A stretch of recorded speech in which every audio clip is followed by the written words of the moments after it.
வானோடும் மண்ணோடும் இல்லாத வண்ணங்கள் பெண்ணோடும் கண்ணோடும் நான் காண்கிறேன். தாலாட்டில் இல்லாத சங்கீத ஸ்வரங்கள் பாராட்டும் உன் பாட்டில் நான் கேட்கிறேன்.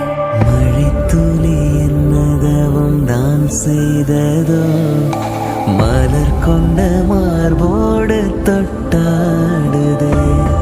மழை துளி தொட்ட இடம் நீ தீண்ட, நினைக்கையில் உள்ளூர கல்லூருதே. தென்மேற்கு பருவக்காற்று தேனி பக்கம் வீசும்போது சாரல் இன்பச்சாரல் திம்மாங்கு பாடிக்கொண்டு